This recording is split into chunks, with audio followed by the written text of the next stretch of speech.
What's up, internet? Welcome to my channel, Anthony Makes Videos. Today's video is going to be me answering basically two big ontological questions. And if you don't know what ontology is, that's okay, because if I started to get into the actual definition of it and what it means and more details about the philosophy, that would probably detract from this video. So I'm just gonna get right into it.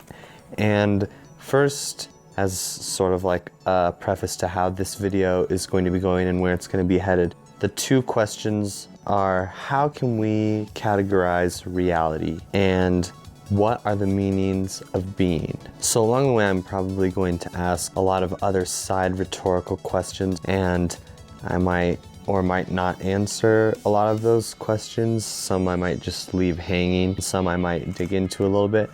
But those are the two big questions that hopefully I'm going to cover in this video. So let's get into this little word game, shall we? So the first question: how can we categorize reality? So everything is coming in through our senses, and that's all that we're aware of. It's just everything that we're perceiving through our five senses. And this could be a universe that is a material domain that nothing is sort of hidden from, or everything is out in the open, so to speak. No one has any access to anything spooky or anything like that. So everything in this reality is reliant upon our senses perceiving all of these patterns out of what is inevitably chaos around us, and we attribute a subjective meaning or an objective meaning to these things. And by objective, I mean relating it to facts,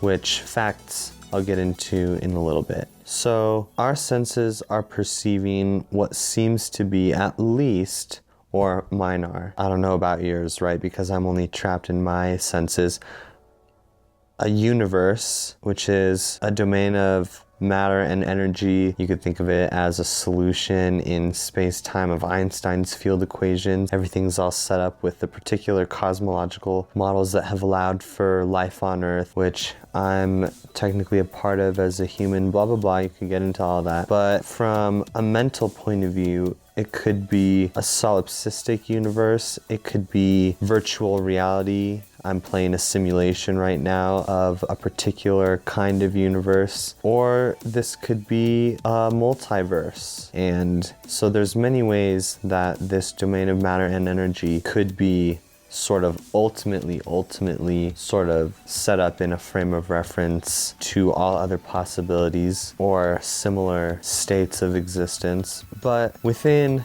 this sort of singular universe, if you want to think about it, the one from this particular Big Bang, if this is not the only universe, then there are three types of models basically that this universe could be taking on. And this is sort of to paraphrase Alan Watts a little bit, I guess.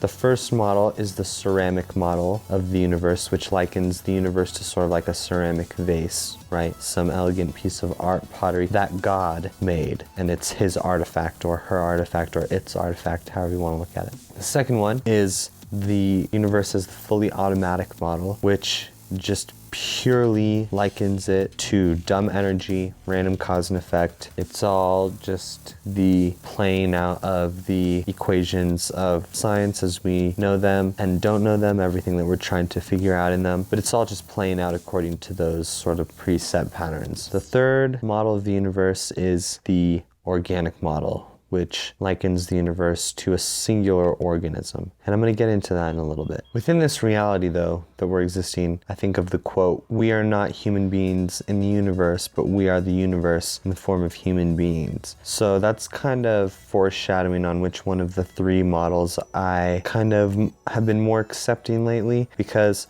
just as a side note, all of this talk about cosmological models, reality, existence, not only does it advance your idea of the model of the universe, but it's also the existence of God. What is your idea of what the nature of God is like? And also, what is your belief of what reality is in your head? Do you think we're in a virtual reality simulation? Is this universe, is it a multiverse?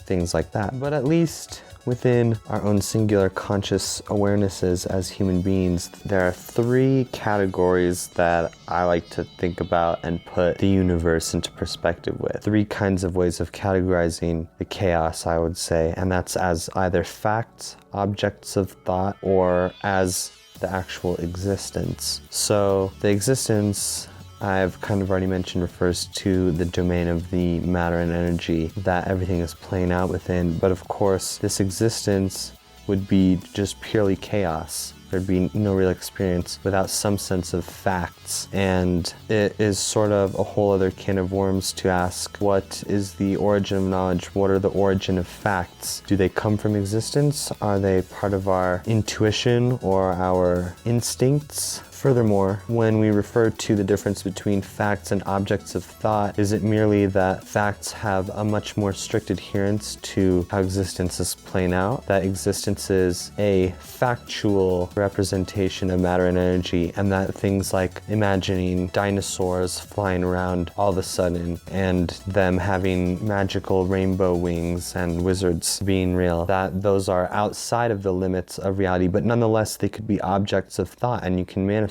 them seemingly in your head to just think about, or, you know, in a fiction sort of sense, right? You can just do that. Clearly, objects of thought don't have a strict adherence to existence, although you can get technical from a neuroscience point of view and say that thoughts really are just the cascading of neurotransmitters, those patterns of thought occurring within what is ultimately that chemical hardware, of course, of your brain, and that is all being synthesized together as the experience of thinking. And that is what an object of thought ultimately is in existence. Hopefully that's not too confusing already. It might be already, and I understand if it is, but hopefully if you're getting it, that it sort of conveys to you my, at least, opinions of categorizing reality, or some of the things that at least I've come across along my journey that I believe in, or I think are along the right track, so etc. But anyways, to answer the question, what are the meanings of being? If I'm going to put it into just a single sentence,